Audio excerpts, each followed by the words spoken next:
If you say, oh, we're going to save the polar bears, or we're going to prevent sea level rise, but you're talking to somebody from Nebraska, that's not going to work. You have to meet people where they're at. Benji, welcome to 12 Geniuses. It's great to be here. Thanks for having me. I'm excited to have this conversation. Let's start out with your background. Where did you grow up?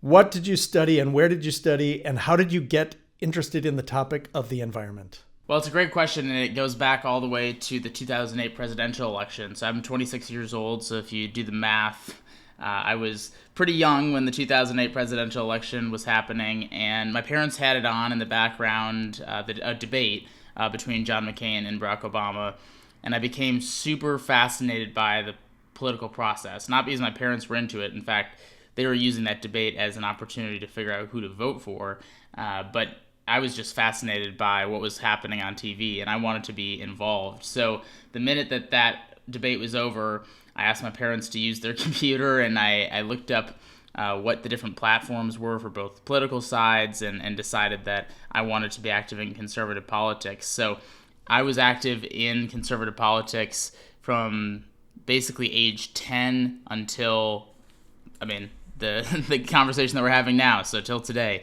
And I really felt passionately about dedicating my time to the community and to the ideals that I believed in. But I also was a big environmentalist. My family was a big hiking family. We spent a lot of time in northern Wisconsin, where I grew up, on the lakes and in the forests, and we'd take trips to national parks. And so I had these two passions as a child of politics and the environment. At the end of high school, it was the middle of the 2016 presidential election, and I was really dismayed by the divide that was starting to happen in politics, the visceral partisan divide. And of course I was right of center, but I was never like, oh, the left of center sucks, or people who are liberal are horrible, and I hated being called horrible as a conservative by people on the left, and I just felt like things were changing in a really bad way. And so I was thinking about where I wanted to go to college, and instead of going to college in DC, which was my original thought, politics really was making me upset, and I really was starting to get sick of the divide and everything going on, so I decided to shift the priority towards the environment. So I decided to go to the University of Washington in Seattle because I wanted to be somewhere where I could hike and ski, not to be around politics. But while I was there, I started ACC, which is now the largest right-of-center environmental organization in the country, which was focused and still is focused on basically building the political bridge by bringing conservatives back into environmental issues. So alleviating my frustration of the partisan divide, and also leaning in to my passion of environmentalism. And now fast forward 7 years later, the ACC has 40,000 members. We have a big staff. We have really dedicated activists. And the movement is really starting to take shape. And I just finished my book called The Conservative Environmentalist for Penguins. Just to help our listeners with definitions, you use conservative, and I want you to distinguish between conservative and Republican in your eyes. Well, both words have been tainted now, and it does feel weird to call myself, admittedly, it feels weird to call myself a conservative, because the automatic stereotypes that people have aren't necessarily what I am or what I believe. So even the word conservative has those stereotypes, but Republican is an ever-changing name for a political party that can or cannot hold certain beliefs. And those beliefs change over time. A Republican in the 1800s is very different than a Republican in the 2000s, just like a Democrat is very different than to now. And that will always be the case. And I'm not saying that the 1800s Republicans were worse or better, or I'd agree with more or less, but it's always changing.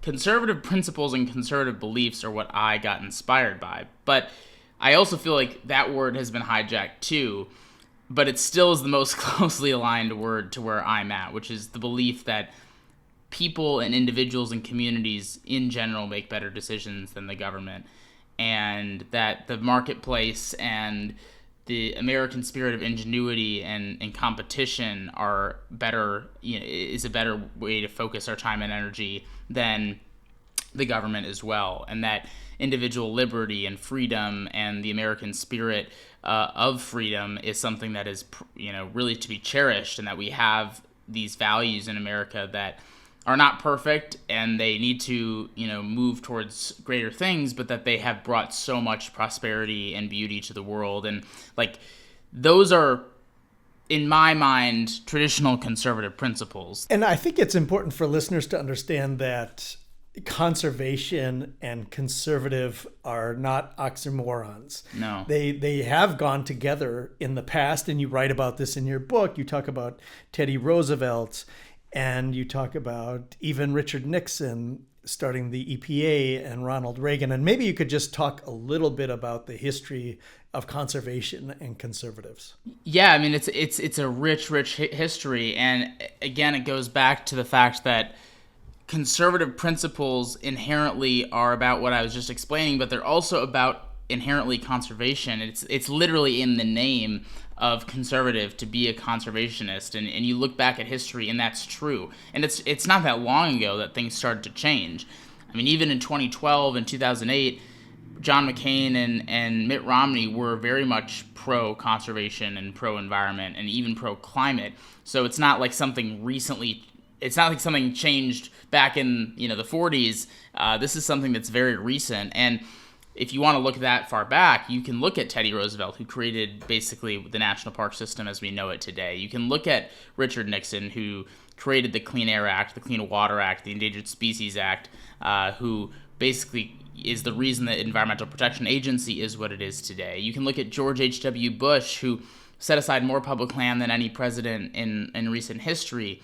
Or you can look at George W. Bush, who signed the largest marine sanctuary of all time into law. I mean, Ronald Reagan had a similar legacy. And these people are actually who popularized American environmentalism as we know it today.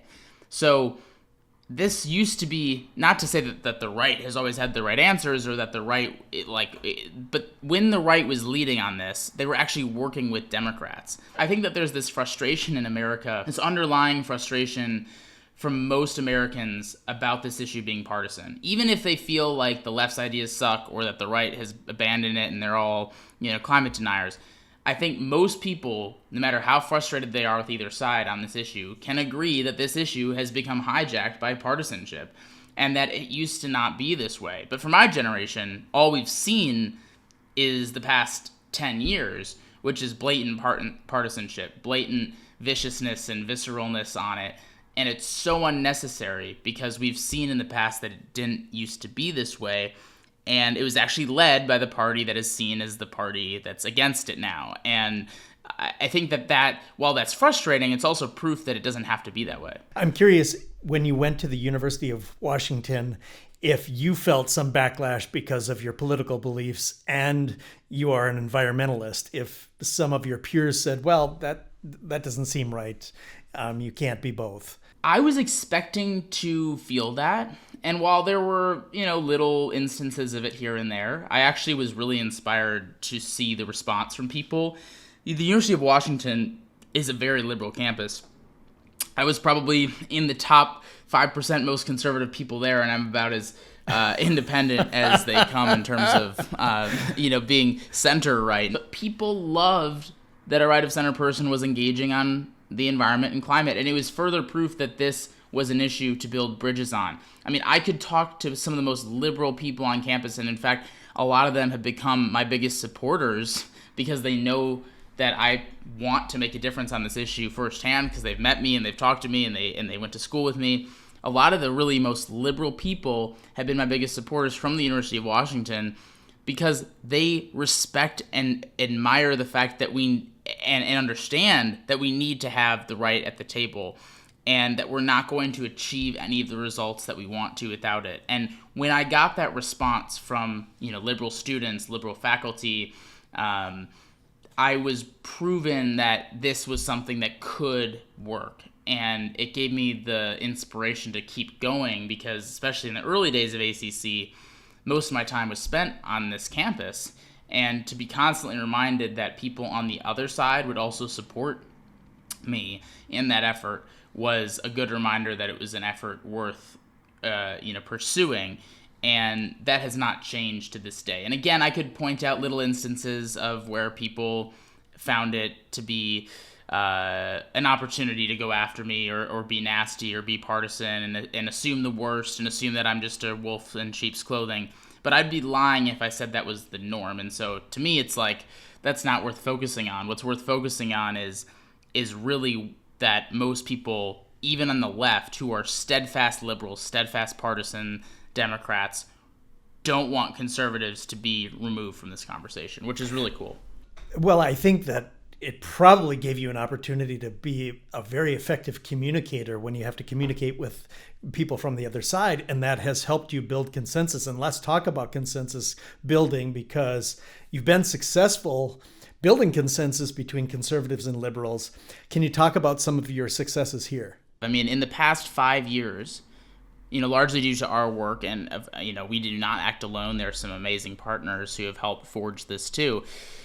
We have passed huge amounts of bipartisan legislation on climate. If you're plugged in politics, you hear about the Inflation Reduction Act. A lot of people don't even know what that is, but it's the biggest climate investment that the U.S. government's ever made. 100% partisan. So everyone who doesn't really... We live in a polarized media age where you're not going to hear about the good things. In 2019, Republicans and Democrats in Congress, America united around national parks, and there was this huge funding of this deficit of our national park backlog that passed with 90+% support from both the Republican and Democrat representatives. Then in 2020, a clean energy bill passed called the Clean Energy Act of 2020 that Donald Trump signed. He also signed the National Park Bill, also massive bipartisan support. It was the biggest investment in clean energy in U.S. history. Then in 2021 was the bipartisan infrastructure law, which was the biggest investment in clean infrastructure in American history, also bipartisan. We had the 2022 Growing Climate Solutions Act, which is an investment in sustainable agriculture and sustainable farmers, which passed 92-8. The word climate was in the bill, and it passed 92-8. We have seen massive progress. Now, yes, the Inflation Reduction Act was very partisan, and the narrative around this issue has still continued to stay incredibly partisan.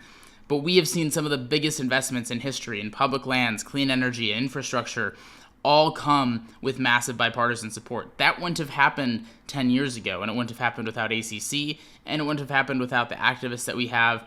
So things are changing in a really positive way. Again, that's not going to fit the narrative, and we started a caucus, which is the Conservative Climate Caucus, just for conservatives who care about climate change, and there are almost 100 members in the United States House alone. So there's a lot of progress happening. It's just not being shouted from the rooftops, and it should be. How were you able to build this consensus? How were you able to achieve these successes? The successes have largely come by meeting people where they're at. And most Americans, and this means most politicians too, want a clean air, want a clean, economy. They want clean water. And politicians are no different. So how do you reach them when maybe they felt like it's a liberal issue and that they don't have a stake in this conversation? You have to meet them where they're at. And if you're in Florida, and if you're a representative from Florida, you care about resiliency of your coasts, you care about the tourism industry, you care about national security, and you care about shipping, you care about the economy, you care about different things. All these issues have a tie to so many other issues, whether that is tourism or national security or the tourism industry. So you can make the case for being pro-environment without just talking about this kind of kumbaya, we're going to save the planet mentality. You can talk about it in terms of taking, manufacturing and economic growth away from our adversaries by, bringing manufacturing and energy production back home. You can talk about it in terms of economic growth and jobs in their districts. You can talk about it in terms of protecting their coastline or protecting their farming communities or protecting, their local communities. These are all different arguments that maybe don't always use climate or the environment as the first word, but you show how the positive implications of working on these things go far past what anyone has ever told them before. And so you're meeting people where their needs are. And when you walk into a member of Congress's office, the first thing you see is a picture of the natural beauty of their district or their state. They want to protect that. So if you can make the case that this helps protect their district and their local community, they are going to be invested. But if you say, oh, we're going to save the polar bears, or we're going to prevent sea level rise, but you're talking to somebody from Nebraska, like, that's not going to work. You have to meet people where they're at. And it's pretty easy to do if you just think about it for a little bit and you think about, okay, what is this politician's values? What do they value? And if you go in there with a good intention, you don't assume the worst, because that's also, a really big problem, is that a lot of people kind of assume that these people hate the environment, they have all these bad intentions. Then you can say, okay, how do these issues of the environment and energy and climate intersect with those values, with those voters, with those people? And if you can do that, it's very easy to find common ground on this issue. This is why the Growing Climate Solutions Act is a perfect example. You had 92 senators who voted yes on that. More Republicans voted for it than Democrats. Why? Because it was a bill that equipped farming communities with ways to lower emissions on their property and on their land and be rewarded for it.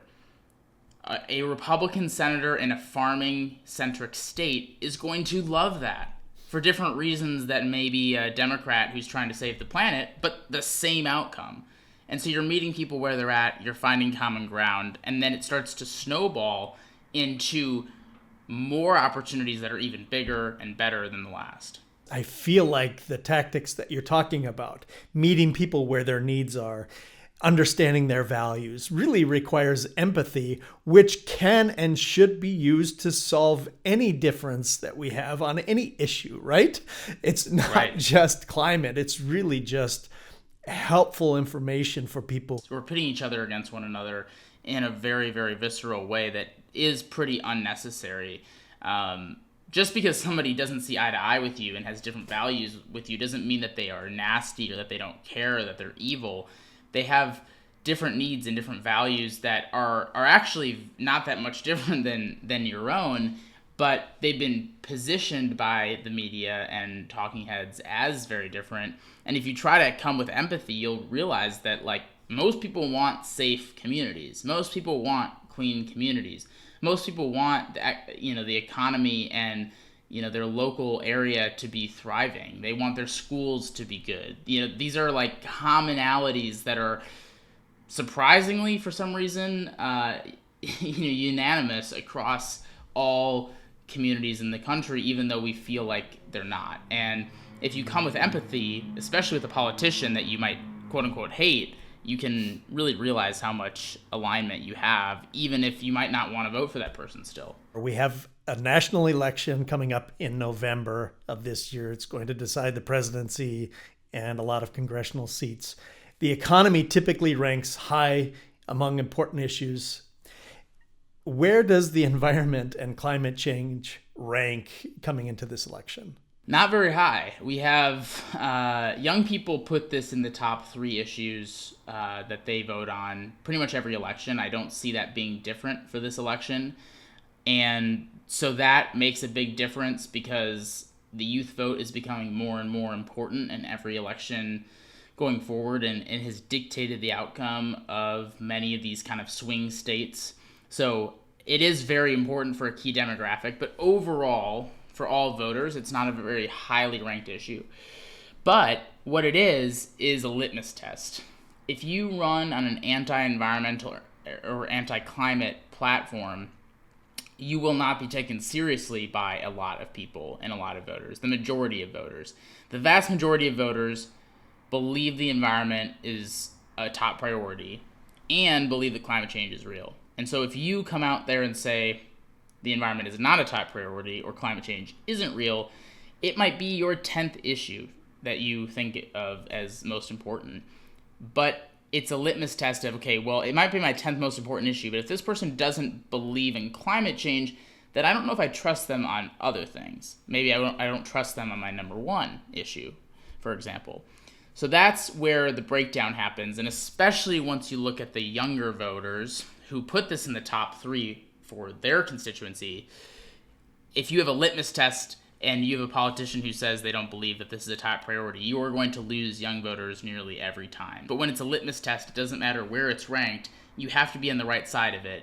And I would argue that this issue touches most of the other issues that people are concerned about, specifically around healthcare, the economy, energy, all sorts of different things. You have to be on the right side of history for it. Otherwise, voters are not going to want to put you back into office. I'm curious, you talked about the youth vote and it becoming a bigger priority for young people, but what about some of the other demographics like race or income or party? Yeah, it race-wise is pretty even because you have people who have the public health effects of the environment who tend to be in more,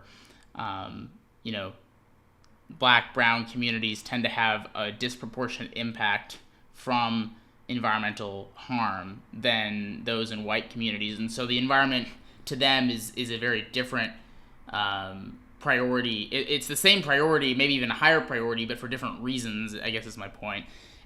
So for race, it tends to be fairly even across different races.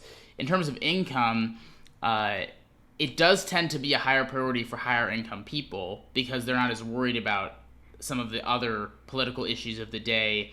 It's a privilege to care about environmental issues as a top issue because that means your other needs are kind of being met, right? You have if you're caring about climate change as a top issue versus the economy versus your job security versus your healthcare versus schools and immigration, you probably aren't worried about those as much, and so that is kind of a privilege. And so the higher income folks tend to care about this a lot.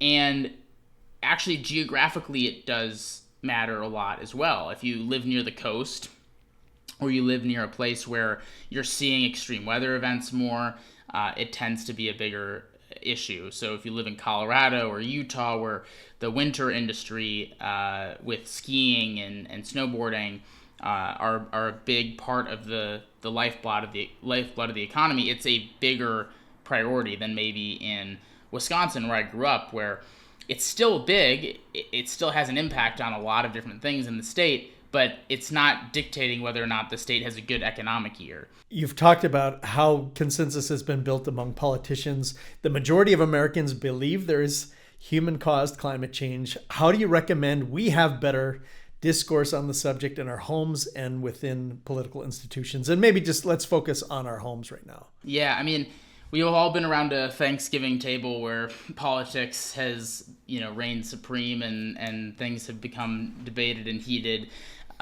Climate, I'm sure, for a lot of people is the same way, and it doesn't need to be that way. What I recommend for people in their homes is to talk about this in a very holistic way. And I think one of the reasons why the right is so adamant about this being a farce or being something that is wolf in sheep's clothing is because it's kind of got this narrow lens, this non-holistic lens of we need solar, wind, and EVs, and that's it. And we just need to have the government mandate this, and we can solve this problem overnight.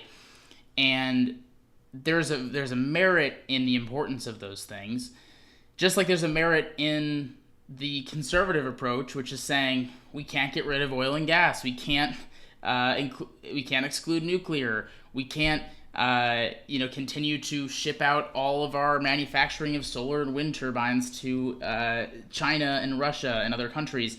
There's truth on both sides of this argument, and so taking a holistic approach at the Thanksgiving dinner table or around the campfire at your summer family reunion is the best way to talk about it, because I can guarantee you, if you're liberal and you ask your conservative uncle or grandpa why they're skeptical of this issue, they'll give you a pretty good reason. And if you ask them if they care about the environment, they'll probably say yes. And if you're that conservative uncle or grandpa, and you say those same questions to the liberal granddaughter or grandson, why do you care about this issue so much, and why are you skeptical of the conservative approach, I think that you'd get some really good answers. And then you can start to have a conversation about how do you alleviate both of those things. But if you come in, guns a-blazing saying, oil and gas is the enemy, and I hate anything related to oil and gas, or solar, wind, and EVs are just a liberal way to take over the world, like, you're not going to get anywhere. And I think that that's unfortunately how most conversations have started on this. What advice do you have for voters as they think about the environment when voting? Are your politicians that you're voting for prioritizing this issue? Do they have an offensive approach rather than a defensive approach? If your politician only is going after the other side and only has a anti mindset, and that's not just a right, that's not an attack on the right. If you're voting for a Democrat and all they're talking about is how they hate oil and gas and that we need to ban it and all this stuff, or you're trying to vote for a Republican and they just are going after every liberal agenda on the environment, that's defense. They don't have their own agenda, they don't have their own ideas, they don't have their own policies. That's not worth voting for. If they have their own ideas, they could be completely wrong, they could be fine-tuned, they could be improved. If they have their own agenda, that's worth paying attention to and probably worth voting for. Unfortunately, most people are just anti, and not for anything. And if you're going to the ballot box, voting against something is not a vote for anything. And I believe that on the environment, that's 100% true. And if you're voting for somebody who doesn't have something that they're for, don't be surprised that when they get elected, they're not going to change that. They need to have that in writing before they ever step foot in their office. And unfortunately, most politicians don't have their feet put to the fire on that. They don't get asked the tough questions, and it's much easier to show up to a TV interview or a debate and just play that anti-game, but don't let them do that. I wonder what your message is to young people who understand the importance of the environment as a political issue, but who are sitting on the sidelines and aren't getting involved.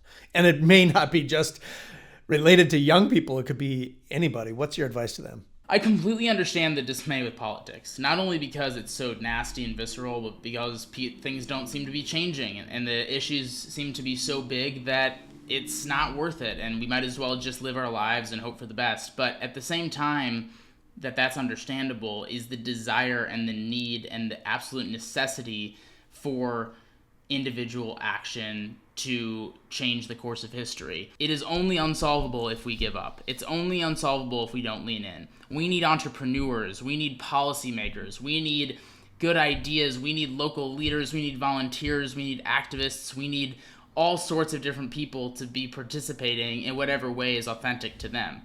I think most people assume, okay, well, if I'm not gluing myself to the streets and I'm not protesting, then I probably can't do anything on climate.